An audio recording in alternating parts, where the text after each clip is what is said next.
everybody look out for Cato Pass on the exhibition circuit. Certainly, it's one of the most eye-catching layouts that I've seen.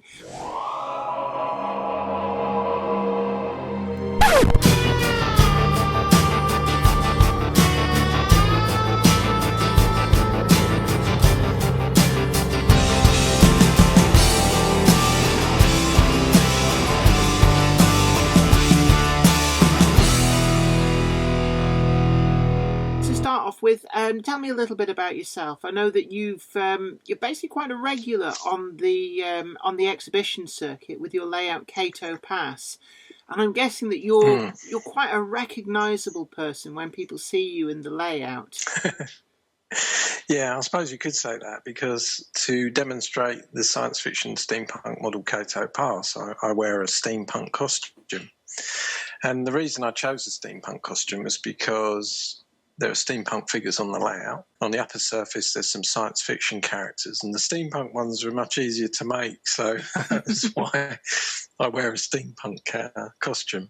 But it does get me invited to steampunk shows and sci-fi conventions and general model shows, as well as model railway exhibitions, so that's quite good.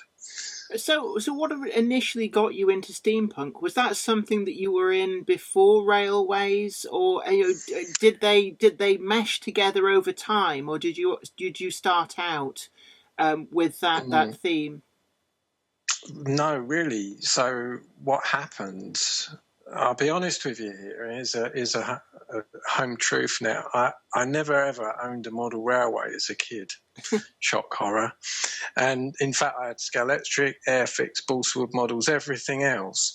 But model railways, they never really fired my interest. And it wasn't until much later in life, about 7 years ago, that I suddenly was looking at a mallard. And I've always liked fast things.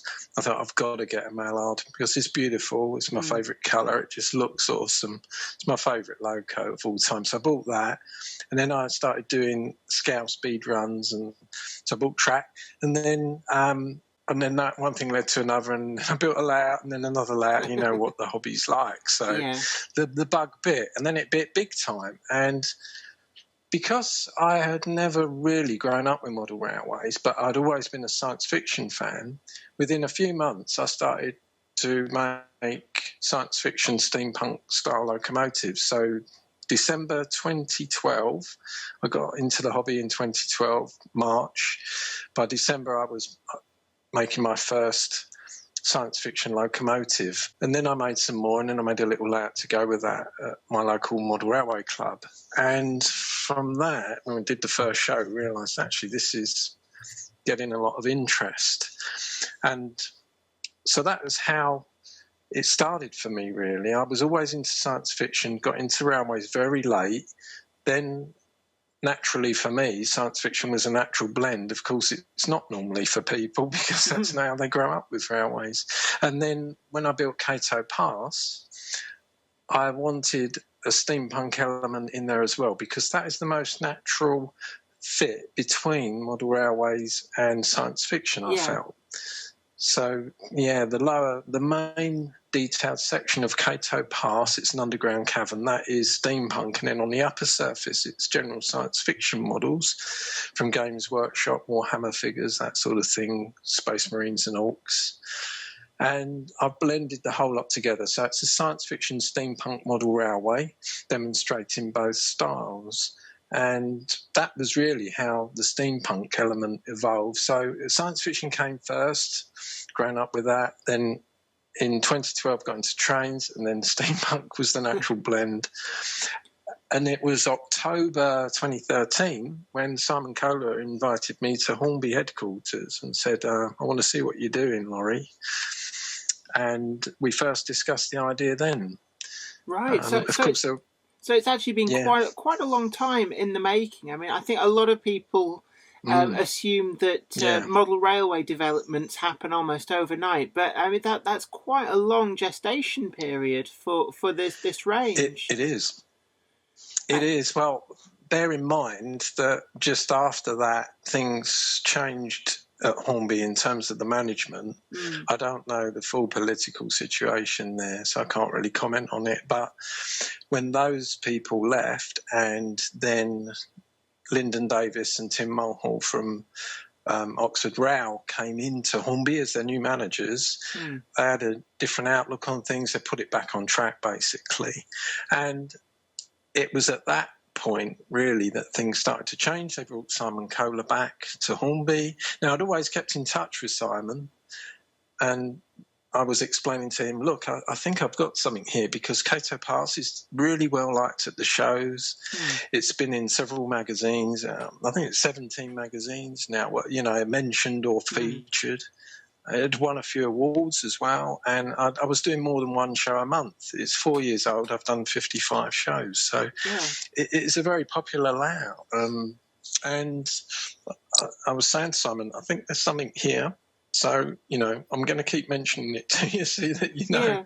Yeah. And of course, as well, I think a lot of people watching this will also recognise you from doing Great Model Railway Challenge. And in some respects, it's even more amazing that you were on there, you produced a very memorable layout that people still to this day remember. And you were still a relative newbie to the world of railway modelling when you did that.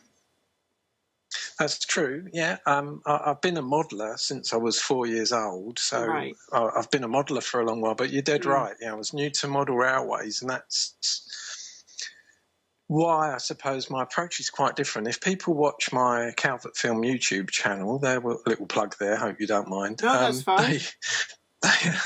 They will see that I can do very quick builds. I've built a layout in a day, 9 hours. It's very simple, but it just shows that the hobby can be done quickly. I'm trying not to scare people off. I don't want people to think, oh, this is too much for me, I can't do it. So I do make regular railways, and I do very quick builds. And so for me, the Great Model Railway Challenge was something I was talking to Pat Doyle about, the producer. I said, yeah, this can be done. And I was explaining to him some of the quick techniques I use. And I said, you just need to find teams that can do it. I mean, it is a challenge, and we have to model in a different way, but it's certainly possible for me, so I'm sure others can do it. And so that was why, you're right. When we went on Series 1, we hopefully made a memorable railway model. It was steampunk, of course, and we went as Team Steampunk to add a bit of visual variation to the show. This is, of course, what producers want, because it is a television show built for entertainment. And the thing is, Jenny, for me, getting picked was sort of like winning. That was the main thing for me. It would have been nice to have won a heat or even won the show, but that didn't happen. But just getting picked was the main thing, because I wanted to showcase the fact that I was doing steampunk model railways at this point in time. So I thank Pat Doyle and the team for picking our team, because they helped me promote that idea. And I think one of the things that came out of GMRC, you were in Series 1, I did Series 2. One of the things that really stood out in GMRC, I think, and what a lot of people have picked up on and gone with, is that there was some very unconventional modelling, people thinking outside of the box and not afraid to try something new, almost pushing the envelope of what you can do in model form. And certainly in Series 1, the steampunk model, I guess, was kind of the genesis of that, showing people that you don't have to build a conventional model railway to have the fun. I mean, did you find that? And did you find afterwards that people latched onto that and appreciated that different kind of build? It's the feedback that I get at exhibitions very much would concur with what you're saying there. It's nice. People say they loved the layout because it was so different and entertaining and not what they were expecting. I suppose the people that didn't like it would never speak to me, to be fair, but I do get a lot of people that do speak to me. So I know that went down well. Thank you for saying that, maybe we were one of the sparks of the imaginative sort of style of modelling. But it's funny, I felt how Series 2 did evolve more into that, because I was expecting more traditional modelling. In fact, even if we'd have won our heat, I was going to make a more traditional model for the next round. I mean, because I felt to represent the hobby, traditional modelling was what was needed. But now, maybe it has evolved with the program. The program is trying to appeal, of course, to a different audience to the usual railway modeler. So we must remember that. And I suppose in some and ways, it's interesting how the themes are exactly as you say. I suppose in some way that is that leads us really nicely back to the Bassett-Lowke Steampunk models. They're obviously not aimed at your GWR branch line terminus brigade, and I'm guessing that one of the things that this range has gone through is a process of deciding what market it's specifically aiming itself for. And did you have a lot of part in that process in deciding where this range was being aimed at? And can you tell us more about the kind of markets that Hornby's looking at opening up with this range? This, I think, is a key thing, really, how Hornby are going to market the product. And to be fair, that is something they know more of than me. They're not telling me everything that they're going to do yet. And I think they're still testing the water, but they do know that they do need to find new outlets. Now, that could be, I'm guessing, they haven't told me, but places like maybe Hobbycraft, that sell all sorts of general stuff. And I think you need to get the product out there for other types of people to see, young families. They'll walk past this and say, oh, what's this? And it needs that sort of coverage. I think marketing will be the key to the success of this product for a very large part anyway. And I did offer some ideas to Hornby, but to be fair, they already knew and could figure, this is going to be for kids and young families in the main, but also you might find grandparents buying these for their grandchildren because to run them on their layout. If you stick a dinosaur on your model railway as well, and you find it's lighting up the eyes of your little grandchild, this is now giving them a new element of fun with the railway.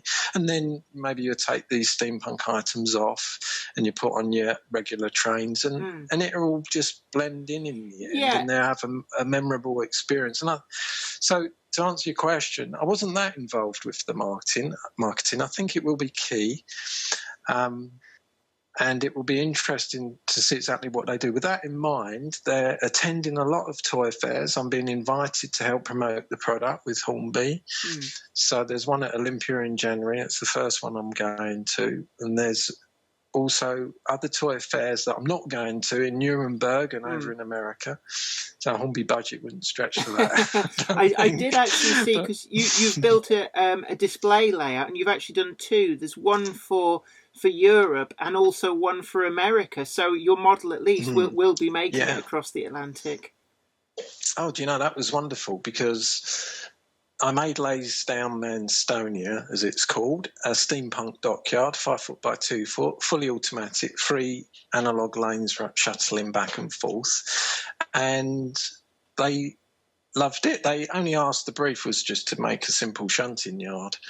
So I did a little bit more than that, and I used Hornby own product on that. So there are Airfix models, converted HMS Belfast, HMS Wood, Bismarck, that sort of thing. And I used some other Hornby buildings, and that went down really well. Tim Mulhall, Hornby number 2, he went over to America with some steampunk product in a suitcase, I've been told. And the guys over there just loved it. They went wild and said, oh, we've got to have this over here, because obviously steampunk's big in America. And that was when Tim said, can you build us another one, please? and for America. I thought, wow, yeah, I've never had a model in America before, so what an honour. It was just all wonderful. The way the story evolved, which I'm going to cover on my YouTube videos, actually, is quite interesting, because it just started off, with let's build a couple of locos and some buildings, and it just evolved, and all these other things came along. And I think as well, one of the things that steampunk really lends itself to is rekindling that childhood imagination. I mean, you talked about putting the dinosaurs on the layout and watching the small kids' eyes light up.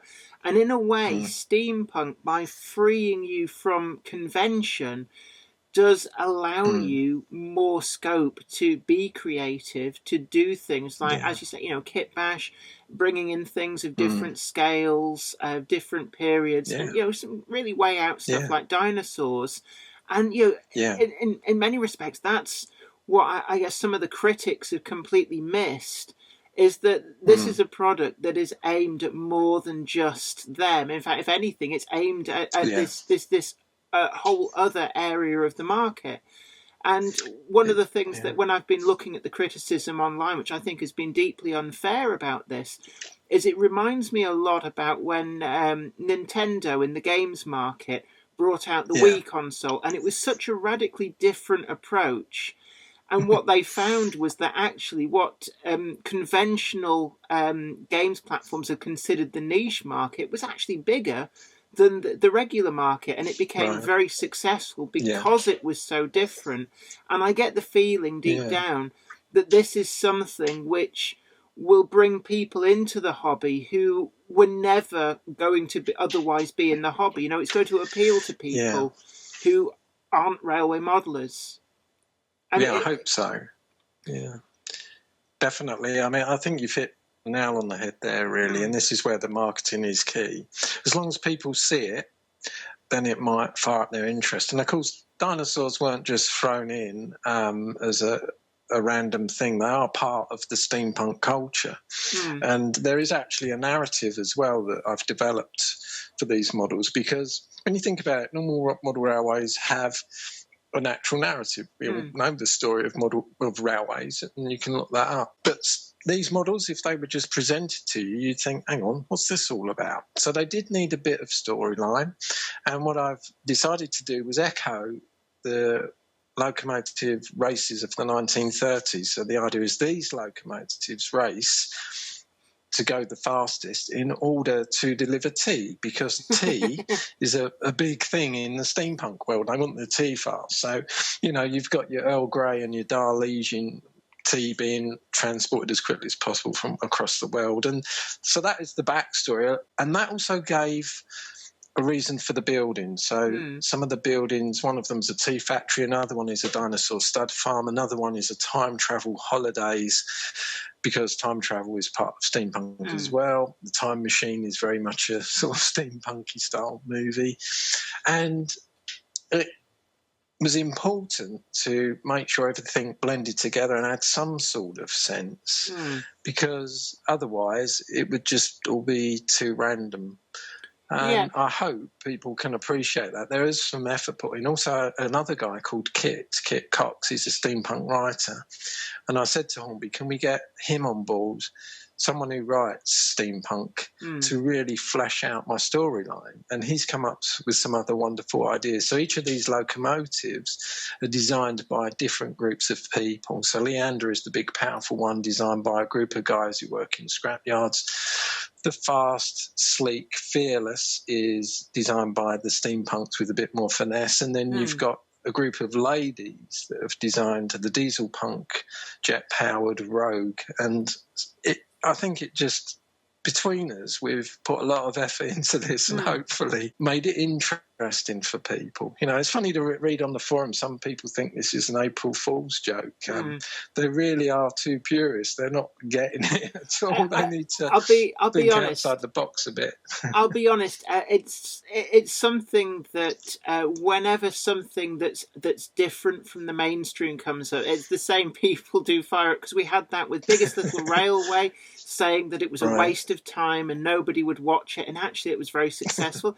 They said the same about GMRC, and as you know yourself, that was actually very successful, and exhibition managers and model shop owners are reporting huge increases in interest from these somewhat unconventional things that are bringing people into the hobby, and you know, this is kind of like an extension of that. Yeah, I'd like to think so. It was interesting actually as well how it came about. I should tell you about that really, because it was at Worley in November 2018 that was a key moment really, because at the same time that particular weekend Comic Con was on, and Tim Mulhall and Jamie Buchanan from Hornby were there, and they went over to Comic Con and they had a look. And they realised that there was 3 times the number of visitors, and they were sort of mixed as well, mixed age groups and male and female, and 5 times the number of halls to Worley. And they thought, hang on, science fiction is quite big. So they went back to Hornby and said, we need to do something maybe with a science fiction flavour. Yeah. Obviously, steampunk is the most natural fit. And that's when Simon Kohler said, you need to talk to Laurie.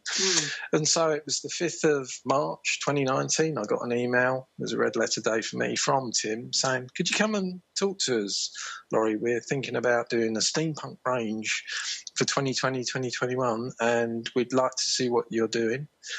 And so it was only 10 months from that point to getting the product released. So it was that part of it was actually quite quick. The gestation took a long while, as you quite rightly said, but this is the reason why it took a bit of luck. It took a bit of Comic-Con happened to be on at the same weekend as Worley, and that was the little bit of good fortune that I needed. Yeah. So, it takes that sometimes. Definitely, yeah. Sometimes, it's about the luck and the opportunity and the circumstance, but also, you've touched upon in there as well the fact that sci-fi and Comic-Con and the cosplaying element as well, it's enjoyed by both male and female, men and women. So this is perhaps an opportunity to bring more women as well into the hobby who want something fun, something more creative, and are not necessarily interested in some rivet perfect railway.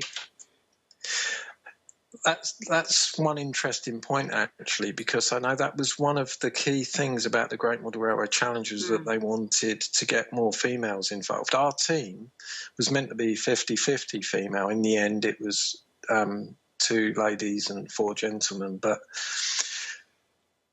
I very much wanted to present a different team in all aspects to show that the hobby can appeal to a broader audience, and that's exactly what these models are doing. The good thing about this sort of imaginative modelling is that you can't do it wrong.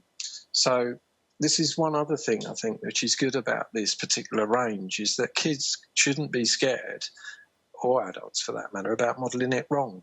You can model it how you want with whatever other elements you want to model with it, and it will be correct. The steampunk world is very forgiving. Yeah. Whereas, of course, with normal model railways, is a bit of a challenge in that if you're going to do it right, you want to build it accurately. And, well, most of the time, otherwise you can just build a preserve railway and do what you want. That's what I do. But I think it's a different sort of challenge. It's interesting, really, because I do regular railways too, of course, and the challenge there is to build it realistically. The challenge with imaginative modelling is you've got a blank canvas, you've got nothing to base it on.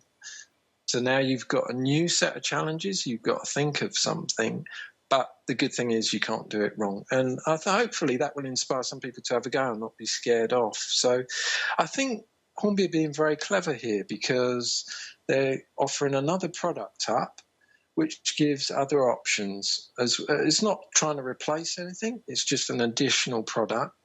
And maybe there's other things that Hornby could do. And they have done in the past, obviously. They've been brave before, haven't they, with their train Battlespace range of the 60s. The Battlespace turbo car, which one of the things that struck me, it was almost the hypocritical nature of some of the people complaining about this was they're the same people who every year say, well, why can't they bring back the Battlespace turbo? I know. Yeah, I could probably bring that back and I steampunk it up and it would still be wrong. Well, it would actually lend. Well, yeah, I think actually the Battlespace turbo range would lend itself to this. But one of the things that actually, I'm looking at the pictures of the locomotives. What I loved about this is that they're all very firmly based on existing Hornby models. In that I'm seeing the Smoky Joe that's been repurposed, the Bagnall Shunter, and was that part of the brief, looking to take something that's very familiar to people but almost inspire people to, this is what you can build out of your models. You can let your imagination run riot, and it's almost like it's encouraging scratch building as much as anything else. It's a good question, because when we first met, one of the things we were talking about was how should I build these models, and I said I can either build them fully finished as presentable models in their own right, or I can leave them with spaces and a box full of bits that people can stick on in whatever order they want to. Oh, right. And so it would be a sort of kit. And then we talked about making it as a kit as well, even. So all of this was discussed. With regards to using the Smoky Joe and the Bagnall Shunter, basically they wanted to use an 040 chassis because it was cheap and available. And the investment that Hornby have put into this product is big enough, but it wasn't massive. This isn't their main product, of course, so they would have been silly to invest too much in it. At the same time, they did invest a lot more than I thought they were going to, because the idea grew, and they were bitten by the bug as well as we were developing it. But that's why we've got 3 little shunters in here and not any big locos at the minute. Now, they think that range may be enough, that maybe we will let other people modify bigger locomotives, and we'll let other people modify things further. For example, I think the buildings could do with a lot further modification that I was able to do, and I'll tell you for why in a minute. But then again, maybe we might revisit it this year and think, do you know what, perhaps we could bring out some other product as well, because some people don't want to scratch build, some people just want it presented, so you cover all bases. Then it'd be interesting to see how it develops. It could be a finished product as it is, and for me it's brilliant, because I only wanted to make a couple of locos, and I've made 15 items in the end. But 6 buildings, 3 locos, 2 coaches, 4 wagons, and a partridge in a pear tree. It's brilliant. To go back to the buildings, I should talk a little bit about the buildings, really, because the locos, for me, I was really happy with the locos. They came out beautifully because I wanted them to complement each other and be distinctly different. And so I've got a fast one, a powerful one, and an angular one. And I'm really, really happy with the locos. With the coaches and wagons as well, I think I did as much as I could do on a regular body shell with the bits that I had at my disposal, which I had to stick to Hornby own brand, so the Airfix model bits and pieces on there. I couldn't use, for example, Games Workshop bits and pieces, which would have varied it again, because they're obviously copyright to Games Workshop. So I was saying that there were certain restrictions. But there's a lot of good bits, actually, in Airfix kits, and it's something I know I've used a lot of, just taking Airfix kits, not necessarily even in the same scale, and using the bits for their visual appearance. I noticed on one of the wagons, I recognised the cranes off, I think it's something like a HMS Belfast, the ones for lifting the boats on and off. And I just thought don't tell anyone. But the only reason I recognise them is because I've used them in models as well. But it's again, it goes back to that encouraging people to be creative and not necessarily be thinking, well, that's the wrong scale, I can't use that. Look at things for their shape, and use it for that visual aesthetic. Yeah, there's bits of Airfix Lightning and Phantom all over the place on these models. I think Rogue has got a lot of Phantom jet fighter on it, and the pipes were just regular pipes you can buy. The front of Fearless is reminiscent of an A4. I love A4s, so I wanted something that kind of reminded me of that shape. And I used a squeegee bottle, a squirter sort of thing at the back of that, the bit that goes over your hand, and cut that off, and that became the nose. you'll see all that on my videos if anyone wants to see them, how they're being made. Yeah, I've seen you've been putting some videos up on your YouTube channel as well. Just for the benefit of people who want to go and see that, what YouTube channel do they need to be searching for? So my YouTube channel name is Calvert Film. So that's my surname, Calvert, Calvert, with the word film after it. But I think if you put up Calvert Film Steampunk, you'll find a lot of related videos. If you put up Hornbys Steampunk, those sort of tags should get you to the videos. Brilliant. But anyway, if you go to my channel, just the most recent videos, I'm putting them up one a day now, and there's about 15 or 16 in the series, and they cover the production as it happens. So the one I've just put up tonight, the second one, is about the locos, but there's also others coming up about the buildings and the wagons, and then building Laysdown Manstonia, the demo layout, and then the scanning of the figures. Because the figures, Hornby said to me, what are we going to do about figures? And I said, oh, well, the easiest thing is to scan them, like Model U do and other companies. Let's do that. And so that was the simple solution. We got 10 people from the Kent group, Great Kent Expectations, to come along. Well, 9 people and me. Yeah, and we were all scanned. I must admit, that was something I was wanting to talk to you about, is that it must be great to be immortalised in model form, and you're going to be sold not just in this country, but in America as well. And I mean, they're fabulous little figures in their own right, and I guess Hornby's got an eye for the fact that they will appeal to people who may not necessarily want to buy the trains, but would be just wanting to buy these fabulous steampunk figures.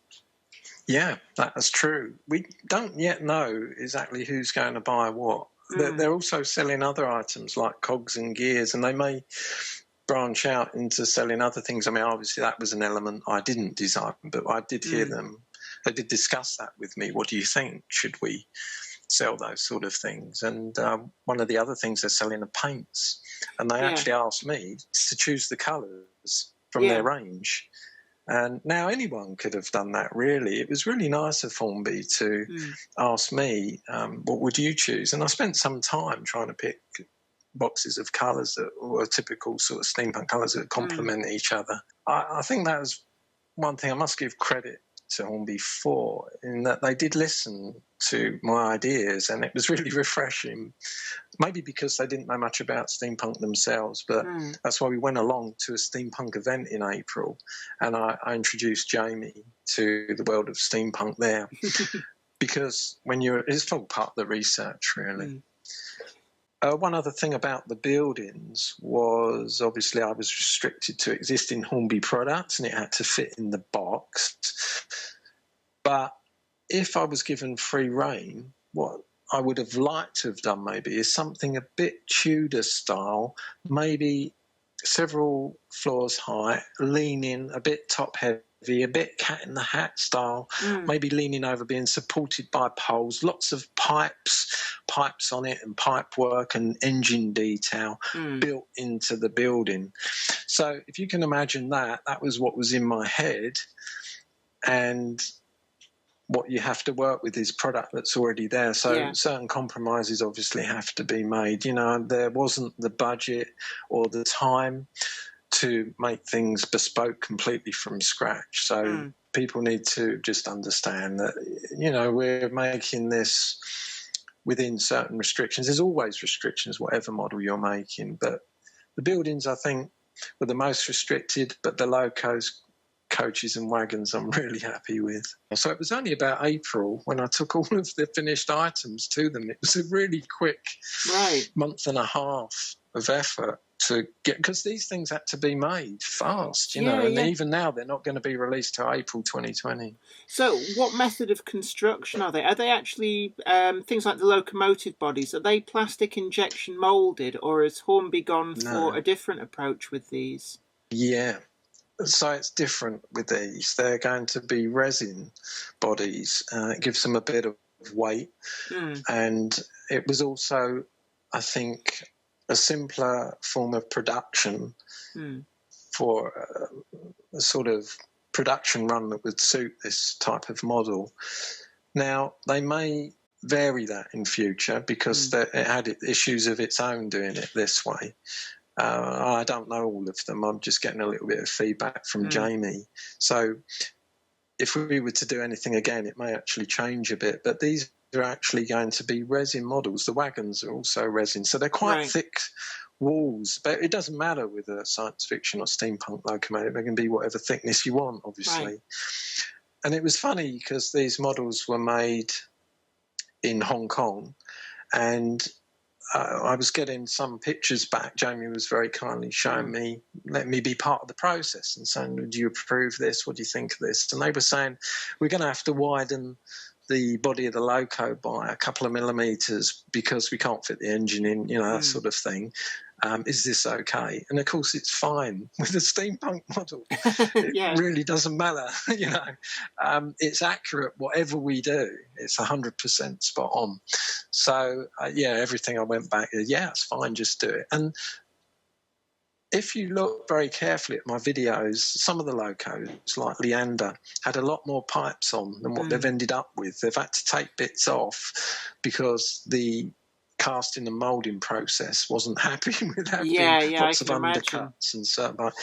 It was things like that I had to bear in mind, but obviously I don't know exactly what they can and can't do. So in the end, I made something and gave it to them, and they've then just modified it a little bit afterwards. But essentially, the designs are there; they're all there. But presumably that method of doing them in resin actually makes them a very robust model, which makes them a very good model to give to younger children because they're going to stand up to being played with. Yeah, they should do. They should be all right. And also, I did wonder about the pricing because I think to appeal to younger children, the pricing is key, really. These models cannot be £100 because if children are to afford them, they've got to be Smoky Joe sort of prices. And they're doing well, I think. I've seen today, I think the price for the models, for the locos, is about £40 each. And so that's good because they needed to be well under the £50 mark to I'm make looking it down an affordable thing. The price list here, they're all at £40.99 RRP. So in the shops, it'll there'll be some degree of discount from that. So definitely, it's the sort of prices, like you say, that it's possible for younger children to save up birthday and Christmas money and be able to afford these, which does make the range very accessible, which is a good thing. Yeah, exactly. And also, if people want to buy one of these locos to run on their regular layout, just for when the grandkids visit or the children want to have a look, it's not too much money to spend to have something different on the layout. And you can even work it into your regular 50s layout. Buy some little figures and pretend they're making a 50s B movie in a siding and have this loco parked up there. You could even convert, if you wanted to, part of your regular layout into a little sci-fi set. Add a rocket or a couple of dinosaurs, and it could be the pretense that they're making a movie. So use your imagination. It's kind of so there's lots of things people could do. Making the episodes of Space 1899 over in a version of Ealing Studios. Why not? Or the B movies of the 50s, Invaders from Mars. And have some little Martians on your layout with the steampunks there. It really is open to interpretation. And I'm really looking forward to what people do. I'm hoping to see some things on social media and where people take this, because this is just the seed, it's just a little offering that we're giving here. You've seen Cato Past, I've done a lot more with that, and I've got 2 sequel layouts planned for that, and they're each going to be very, very different, and I think there's still so much more people can do. So, for those modelers that want to do imaginative modelling, here's your chance, and people can, of course, take it where they want, do something completely different. And I hope to see some really cool things. Definitely. And what's next after this for you? Do you have more ideas of things you want to do next, things you want to add to this range? Or is it simply a case at the moment of seeing what happens? Well, yeah, it's a matter of seeing what happens, but of course we have discussed other things we could make if need be for the steampunk range. I can't really say what they are. And in September last year, I did go back to Hornby with another idea. And again, I can't say anything about that. But maybe that seed has been planted. We'll see where that goes. Yeah, and in a way, it's... Yeah, I can't say. I'm just saying, it's really exciting. And even what we've done just now is, even if it stops here, I can't thank Hornby enough. This is just brilliant. Because can you imagine, Jenny, this is Hornby in their 100th year have made my models for me and released them to the public. This is like a dream come true. I can imagine, It's wonderful for me. You know, making the sort of railways that I do, I longed for this to happen. I hoped it would happen. I never really thought it would, but it did. And it just shows, doesn't it? You know, it feels like winning the lottery in a way, because this is one of those life moments. Yeah, it's a, you know, when I die, I might have loads of money, I might have no money, doesn't really matter. But I will have a legacy, and one of those legacies is I did this for Hornby.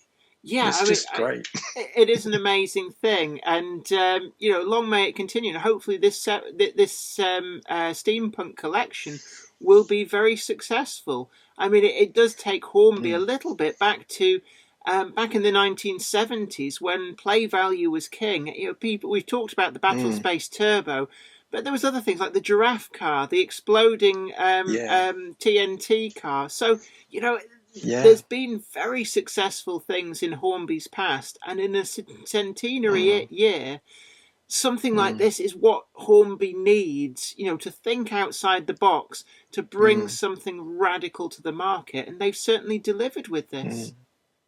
Yeah, thank you for saying that. I'd agree, and but I'm not Hornby, so I can compliment them as well. I think they've done a really good thing here. They've also made a wonderful regular product range for this year.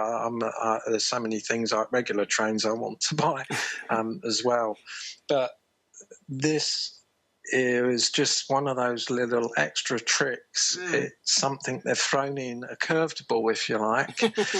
And full marks to them. There's not many other manufacturers that would have done this. I did talk to a Canadian manufacturer and also Bachmann about this product a few years ago, but obviously they weren't really interested, or they would have done it. But Hornby did show interest, and full marks to them. They have a track record, if you pardon the pun, of obviously in the past they've done these sort of things before, and to emphasise the play value and what this hobby is really about, which of course is having fun. Definitely, very much. Well, look, Laurie Calvert, it's been brilliant to interview you and get some of the backstory behind these models. And thanks, Jenny. Well, thank you very much for taking the time out to speak to me on this. And My pleasure. I wish you every well with this, and I'm sure that this is going to be a hot seller as the year goes on. So best of luck. And everybody look out for Cato Pass on the exhibition circuit. Certainly, it's one of the most eye-catching layouts that I've seen. Well, thank you very much. Thanks very much, Jenny. Real pleasure to talk to you, and hope to see you again soon. Today's video has been brought to you in part thanks to the generous donation of my fans on Patreon. And a huge thanks goes out to Anthony Kidson, Michael Churchwood, Alec Ralph, Anthony Hunt, William Wade, Wayne Johns, Offshore Allen, oorail.co.uk and Tepic.